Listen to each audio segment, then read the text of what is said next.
don't see those around too often anymore. When is the last time that you saw a Planters Peanuts sign like that?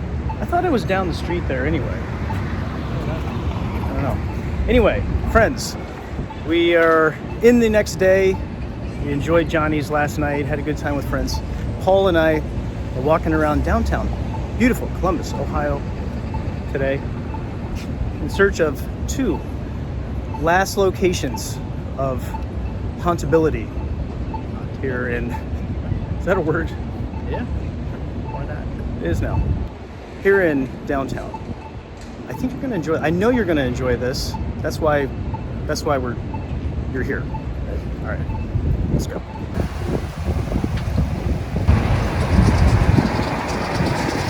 Right across from the Statehouse, which is right there, is the Huntington building right here behind me. It is where a couple of my friends still work, way up there. There's the Huntington Investment Banking and some other offices up there. The Huntington building, that tall one, is attached to the First Huntington Bank here downtown. Just got some stories about it as well. I don't remember the stories of haunted Huntington Bank. I know that there are some stories about, but I can't remember what those are. So we're not gonna go there today. The Ohio Statehouse.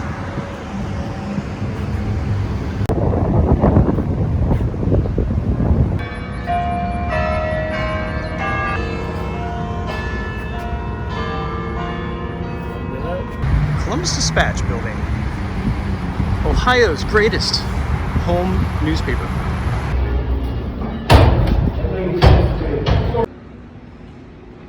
State Highway Patrolman at the front and the security guard talked to us for a little while about the building, some history here. This is one of the oldest state houses in the entire country.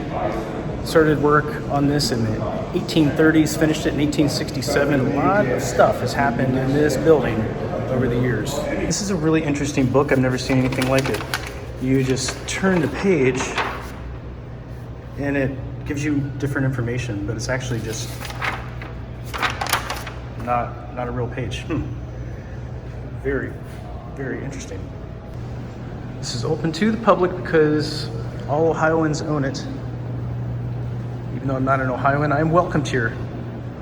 Construction of this building was possible because of prisoners in the nearby penitentiary. There used to be a very large penitentiary right downtown. It's since been destroyed. I remember when I was younger, they had a haunted house in there for many years.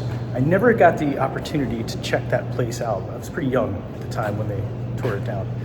But here we are in the State House. What a neat building. This is one of 50 replicas given to each state of the Liberty Bell. This is a full-on museum of Ohio history I was not expecting. The last standing Liberty Tree. There's our chunk from it. Review and advisory board. Looks like too much business for me. I'm gonna stay out of there. This is amazing. The original Ohio 1802 Constitution.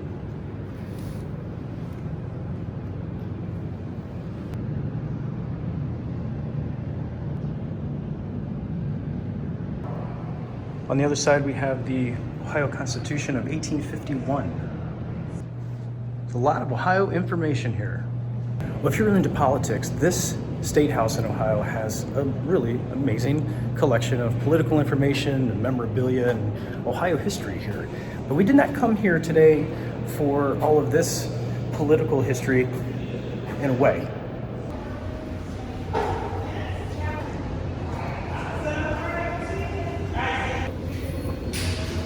It is said that a Senate clerk named Tom Bateman haunts these hallways, and especially this stairway. I don't know if it's exactly this stairway. There's nothing online that says exactly which one that I could find. But every day at 5 o'clock, Tom Bateman can be seen around one of these stairways in the State House, along with some noises, some motion and commotion.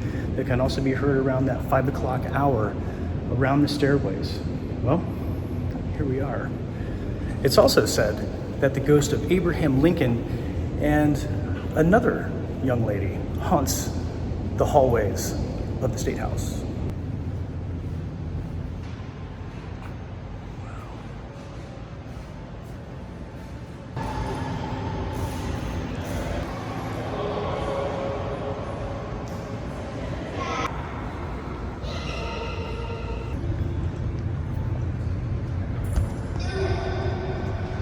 Could it be these stairways here in the beautiful rotunda of the State House?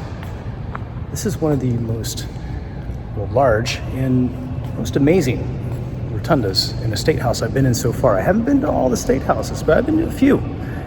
This is impressive. A lot of echoing in this space.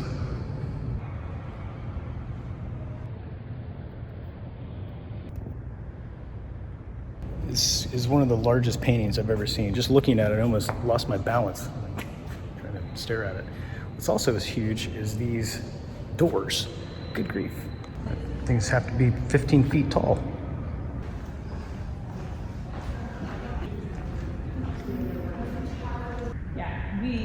See bird.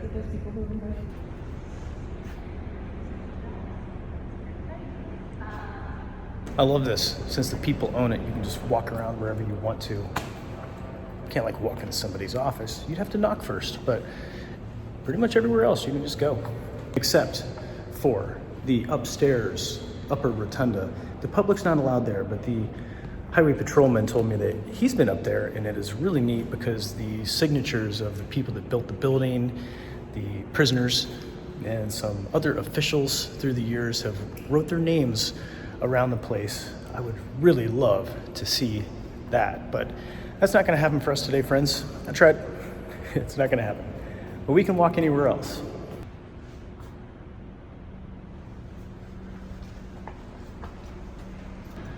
It's the Minority Whip's office.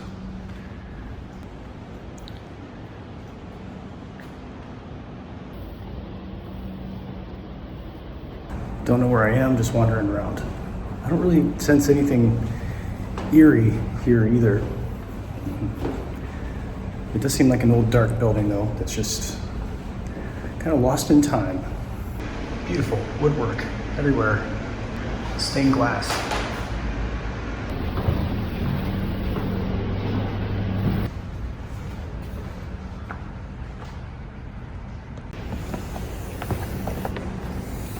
Everything is so big around here. The doors are huge. The stairways are gigantic. I'm like losing my equilibrium walking around. There's just massive stuff here in the State House. This has been a really unique stop on a tour of haunted places in Columbus. That was great. I love that the state allows you, every state does, I believe, allows you to walk around in their state buildings like this as a citizen. It's great. And ghost hunt like we have. I didn't notice anything. Paul, did you notice anything? Do you have any? Nothing creepy, just old creepiness? No. Just an old, neat building to walk through. There is one more stop before we make our way, or I make my way out of this beautiful town.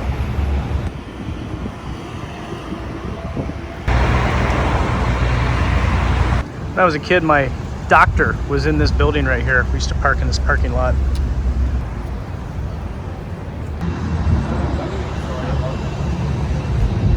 Back in 1897, if you were a politician, right here at the State House across the street, a common place, one of the only places that you could come to talk politics with people on both sides of the aisle, was the Ringside Cafe. At the time, it wasn't called the Ringside, it was another name.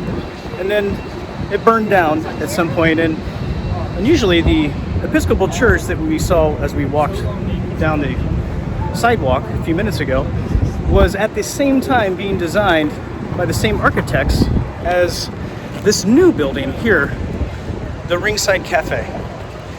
This is one of the oldest bars in Columbus, one of the oldest bars in the whole state of Ohio. A lot of history in here, and they say it's haunted. Small bar, Big history.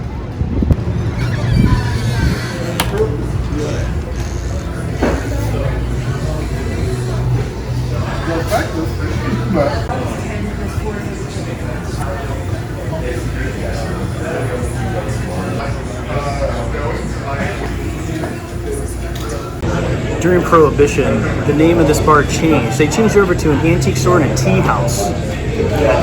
Tea house. It wasn't really tea. It smelled funny to those who bought it, but it was during Prohibition, so you know, most of the tea that was for sale smelled funny. It tasted a lot like beer. The name was the Jolly Gargoyle in those years. Behind the security camera, you can see the donkey and the elephant, symbolizing the political parties that hung out here.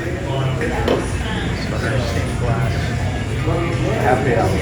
All their food is named after boxing stuff. And are you guys ready to order? Do you need a few more minutes? Was it a politician? Did it just come from the Statehouse? Was it some other patron during Prohibition that had the money to buy tea?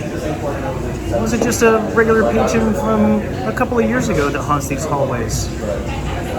Some say it was a patron that now sits at this last seat at the bar and now likes to be part of the action, causes some ruckus right from that seat. The men's restroom is in the basement down these steep stairs, and some of the ghost stories include the sound of the men's bathroom door slamming shut random hours of the day and night, and also a security camera shows an apparition floating through the hallways and through the walls even of the upstairs dining room. On a side note, they are ranked #1 in Columbus for their burgers. One of the bartenders was just telling us that at that seat at the end of the bar, weird stuff happens. If you put glassware there, it falls off every time. I was looking at it, I was like, is it unlevel or something? It looks level. I don't know, but she didn't even know about the story of the guy that supposedly sits at the end of the bar. She was like, oh no, weird stuff happens there all the time. The place is probably haunted. It's down here that most of the ghostly happenings happen. There's more seating down here. This usually was open from my memory, but not anymore. The bartenders say that they do not like being downstairs alone, especially in the evening hours. Not cool. There's the seat. The ghost name is Clem. Now the Ringside Cafe. Not only is it a great cafe, a lot of history here. The food is good. It's really good. Tiny little kitchen, but they make some good stuff. I've been here lots of times in my day. Love this spot. And there's some other places along the alley here too, if you're so inclined. There was many years I lived in Columbus. I did not even know that this existed, but here it is. Now you know.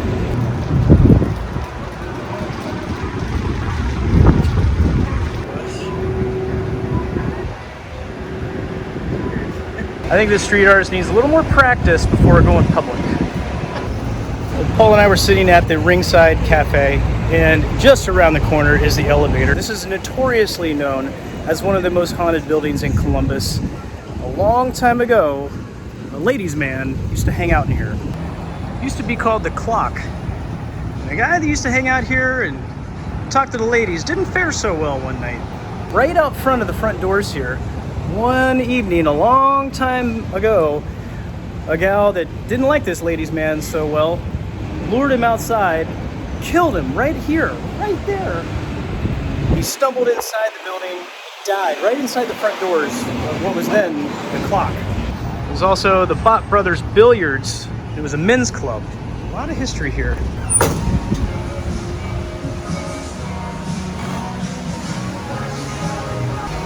You notice there's an indention right in front of the bar here.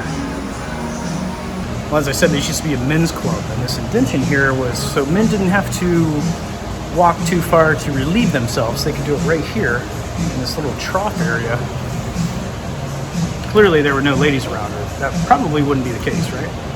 They do have some great beers here, but we're gonna call it a day. Just wanted to show you this very old historical building. Well, friends, thanks for joining me and Paul and Kim, his lovely wife, my friend Dustin and Liz, yesterday's adventure here on the hunt for whatever's haunted in Columbus. I appreciate it. We went to a lot of restaurants, a lot of bars. Those are the places where a lot of people hung out that, I guess, all the ghosts of Columbus just like to drink, hang out at good food establishments. Well, friends, thanks for joining me. Thanks for joining my friends. I appreciate it. I'll see you in the next video.